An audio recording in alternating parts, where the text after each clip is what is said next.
Hello Munchkins, कैसे हैं सारे के सारे? I hope you all are doing good. My name is Ocean, your very own English master teacher.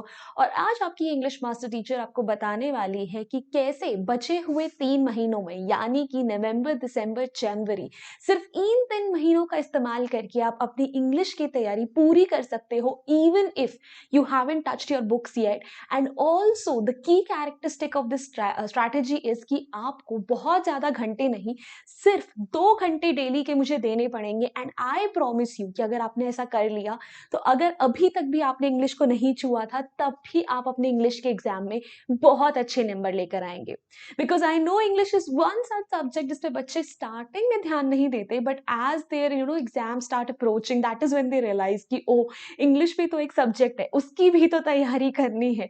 So if this is your scenario as well, and if you are a clueless kid who doesn't know where to start from, how to study, how he can manage his way in such a way, manage his time in such a way, जहाँ पर आपकी तैयारी पूरी भी हो जाए और आपके बाकी सब्जेक्ट्स कॉम्प्रोमाइज भी ना हो, तो प्लीज इस वीडियो को एंड तक जरूर देखना. एंड उससे पहले वीडियो को लाइक कर दो, चैनल को सब्सक्राइब कर दो बिकॉज वो करना एब्सोल्युटली नेसेसरी है. चलिए देन आगे बढ़ते हैं बच्चा.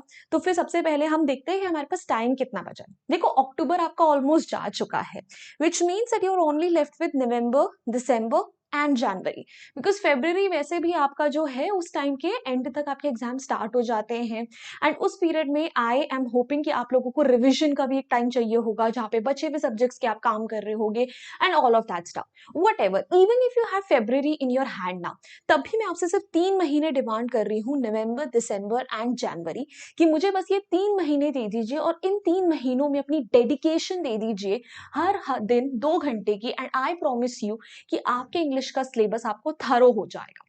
चलिए फिर मैं बताती हूँ कि मैं ये सब कैसे क्लेम कर रही हूँ बट उससे पहले लेट्स डिस्कस कि आपके एग्जाम में कौन से सेक्शंस आने वाले हैं उनमें क्या क्या क्वेश्चंस पूछे जाएंगे and everything else because once we are thorough with the syllabus that is when you can move ahead and plan your days and hours accordingly. तो आप सबको पता है कि रीडिंग सेक्शन आता है आपके पास, राइटिंग और ग्रामर सेक्शन एक साथ आता है और लास्ट में आता है एक लिटरेचर सेक्शन आपके एग्जाम में.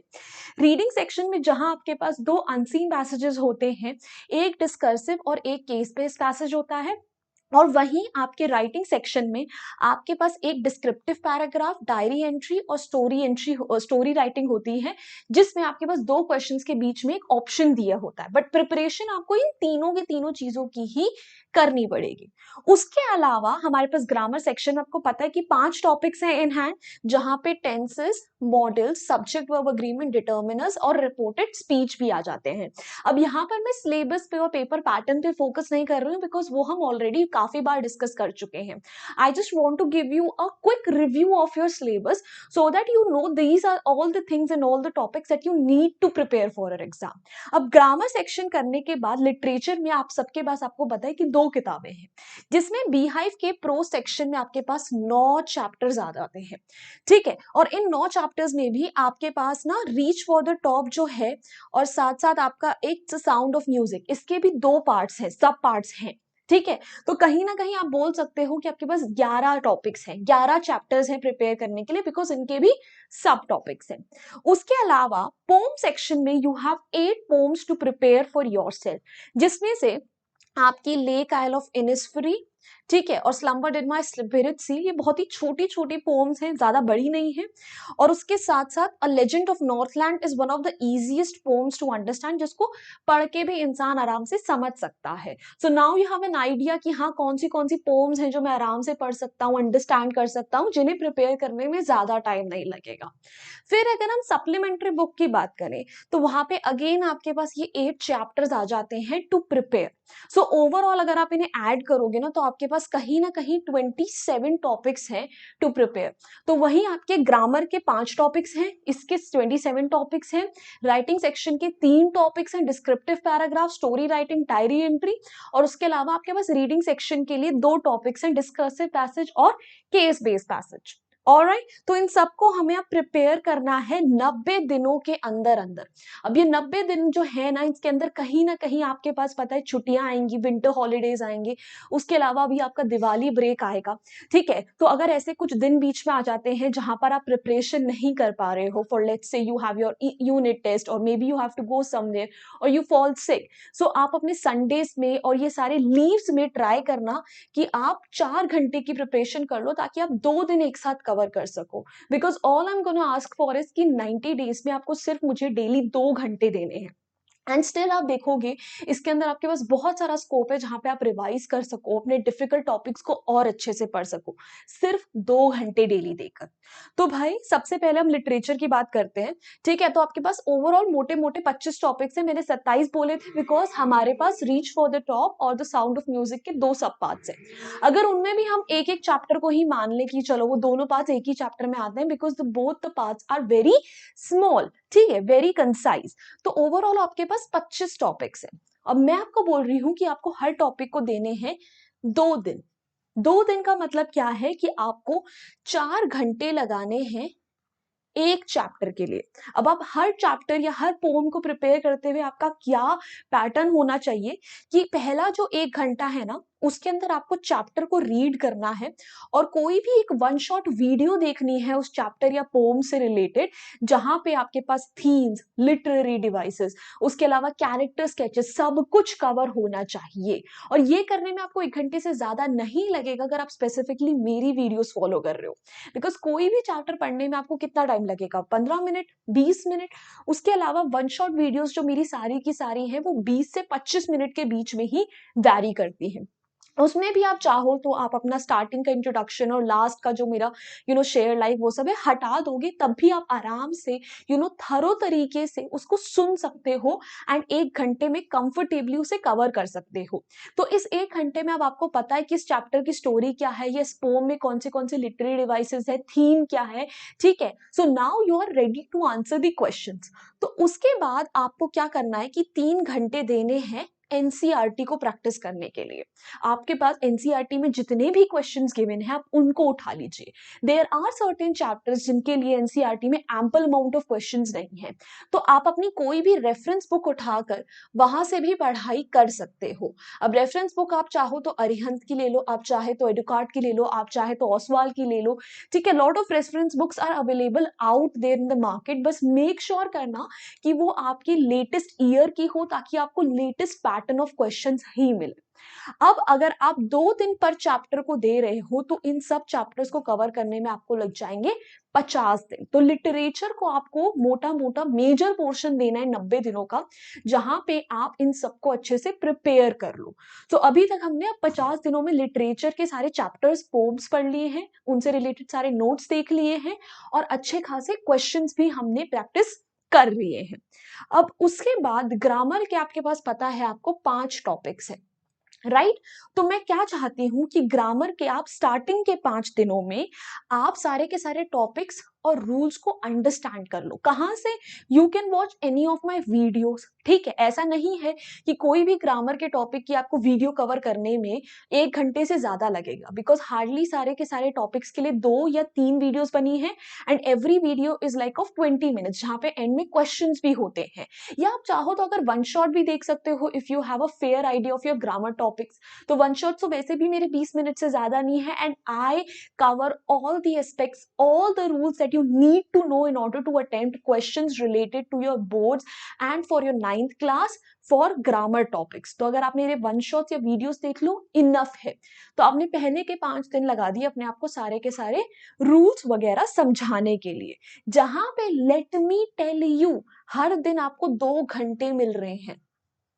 तो ऐसा नहीं है कि 1 घंटा दे रहे हो, हर दिन आप 2 घंटे दे रहे हो। तो आप अगर चाहो तो आप अपना एक एक घंटा सारे के सारे प्रैक्टिस में भी लगा सकते हो। These are the more than enough hours और more than enough days that you can take to practice your grammar. या आप चाहो तो इन दिनों सिर्फ एक एक घंटा भी दे सकते हो, ये भी मोर देन इनफ है। उसके बाद रिमेनिंग 5 डेज में आपको क्या करना है? कुछ नहीं करना है, ग्रामर को प्रैक्टिस करना है। कहां से? अब आप कोई भी रेफरेंस बुक ले सकते हो या फिर पीवाईक्यूज उठाओ। जो भी आपके क्लास 10th की ग्रामर के प्रीवियस ईयर क्वेश्चंस हैं उनको उठाओ।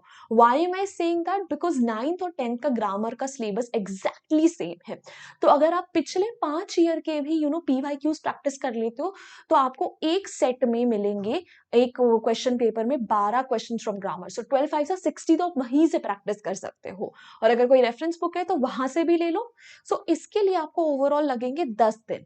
और अगर आप इसे चाहो तो आप इसे कट डाउन करके आराम से 5 दिनों में भी कर सकते हो, because it's not gonna take so much time. But अगर if you are having some heavy days जहां पर आपके एग्जाम्स चल रहे हैं, और may be you are not in a mood to study, और may be you have to focus on other subjects more, anything, तो आप इसे एक एक घंटा देकर भी इस तरीके से 10 दिन में कर सकते हो। तब भी आपकी स्ट्रैटेजी में कोई फर्क नहीं पड़ेगा। तो 60 दिन हमारे अभी जा चुके हैं। अब इसके बाद राइटिंग सेक्शन के लिए मैंने आपके लिए निकाले हैं 6 दिन, जहां पे आपके पास 3 टॉपिक्स हैं overall: story writing, diary entry, और साथ साथ डिस्क्रिप्टिव पैराग्राफ। अब मैं चाहती हूं कि आप हर टॉपिक को दीजिए 2 दिन। ठीक है, 2 दिन दीजिए आप स्टोरी राइटिंग को, 2 दिन दीजिए आप डिस्क्रिप्टिव पैराग्राफ को, और 2 दिन दीजिए आप डायरी एंट्री को। अब यहाँ पर डे पे आपके पास 2 आवर्स हैं, तो 2 घंटे में आप आराम से कोई भी 4 क्वेश्चंस प्रैक्टिस कर सकते हो, assuming that you would not take more than 30 minutes to complete one question and also to check it, because 5 marks का ये क्वेश्चन है, हार्डली 100 to 120 वर्ड्स में आपको इसे समराइज करना पड़ेगा। सो आप हर दिन, ठीक है, कोई भी 4 टॉपिक्स उठाओ, ठीक है, related to story writing, related to diary entry, और रिलेटेड टू डिस्क्रिप्टिव पैराग्राफ, और ऐसा करते करते उसे 6 दिनों तक प्रैक्टिस करो। अब उठाने कहाँ से हैं? Use your reference books. आपके पास जो रेफरेंस बुक्स अवेलेबल है मार्केट में, उनके अंदर आपके सारे सेक्शंस कवर होते हैं। तो वहां से कोई भी एक अच्छी रेफरेंस बुक लो और वहां से प्रैक्टिस करना स्टार्ट कर दो। ट्रस्ट मी, इन 6 दिनों के बाद आपको खुद अपने आप में बहुत ज्यादा कॉन्फिडेंस फील होगा कि now I am ready for my writing section. साथ ही साथ जब आप रेफरेंस बुक से प्रैक्टिस करोगे, उनके एग्जाम्पल्स को टेली करने की कोशिश करोगे, तो आप बहुत सारी नई वोकैबुलरी भी इस पीरियड में सीखोगे, which you can use in your answer writing as well. Alright, तो अब हमारे 3 सेक्शंस प्रिपेयर हो चुके हैं। हमारा ग्रामर, लिटरेचर, राइटिंग सब हो गया है। बचा क्या है? Reading section. रीडिंग सेक्शन के लिए मैंने आपके लिए दिन निकाले हैं 4, कि आप 4 दिन रीडिंग सेक्शन को दो, जहां पे हर रोज आपको 2 से 3 पैसेजेस प्रैक्टिस करने हैं। अगर आप 2 पैसेज भी पर डे प्रैक्टिस करते हो तो 8 हो जाएंगे, 2 4 8, और अगर 3 प्रैक्टिस कर रहे हो तो 12 प्रैक्टिस कर सकते हो, जहां पे आपको एक पैसेज में 40 मिनट से ज्यादा नहीं लगने चाहिए। Let me tell you, 40 minute से ज्यादा अगर आपको पैसेजेस में देने पड़ रहे हैं, फिर चाहे केस बेस्ड पैसेज है या फिर डिस्कर्सिव पैसेज है, so this is your sign कि आपको अपनी स्पीड पर काम करने की कोशिश है। तो ऐसे आपको हर दिन 2 से 3 पैसेजेस प्रैक्टिस करने हैं, और 4 दिनों के बाद आपके पास इनफ पैसेजेस की प्रैक्टिस भी रहेगी। Again, you can either refer to PYQs, because reading section भी एग्जैक्टली सिमिलर होता है, या फिर रेफरेंस बुक्स की मदद भी ले सकते हो। The choice is absolutely up to you. Alright, so ये तो हो गई हमारी सारी प्रिपरेशन। अभी भी आपके पास 20 दिन बचे हैं। 20 days are still in your hands. अब ये 20 दिनों में आपको क्या करना है? कुछ नहीं करना है, ठीक है। आपको एक्स्ट्रा क्वेश्चंस प्रैक्टिस करने हैं, फिर चाहे रेफरेंस बुक से हो, फिर चाहे पीवाईक्यू से हो, या फिर अगर आपको ये सब कुछ हो गया है तो आप आराम से अपने नोट्स भी बना सकते हो, ताकि फाइनल एग्जाम्स में जब आप बैठो तो आपको हर चीज को टटोलना ना पड़े। सो इस तरीके से 60 डेज में आप अपनी एक थरो प्रिपरेशन कर सकते हो। एंड जितना हमने रिलैक्स प्रिपरेशन स्ट्रैटेजी को रखा है ना, उस हिसाब से अगर आप बीच में गैप्स भी दो तब भी आप आराम से उसको कैचअप कर सकते हो, because I understand right now there must be a lot of pressure on you to cover up all the syllabus for all the subjects. Alright बच्चा बाड़ी, so that's it.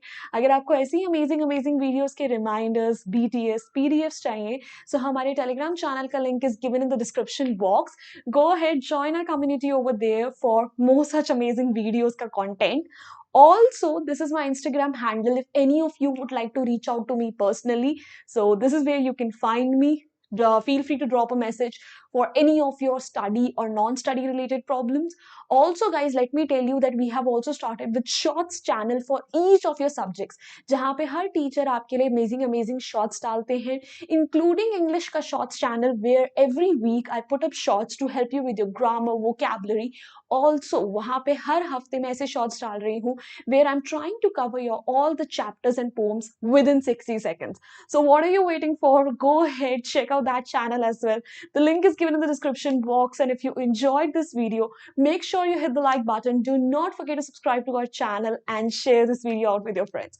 So bye bye guys, hasta la vista, फिर मिलेंगे पढ़ते पढ़ते.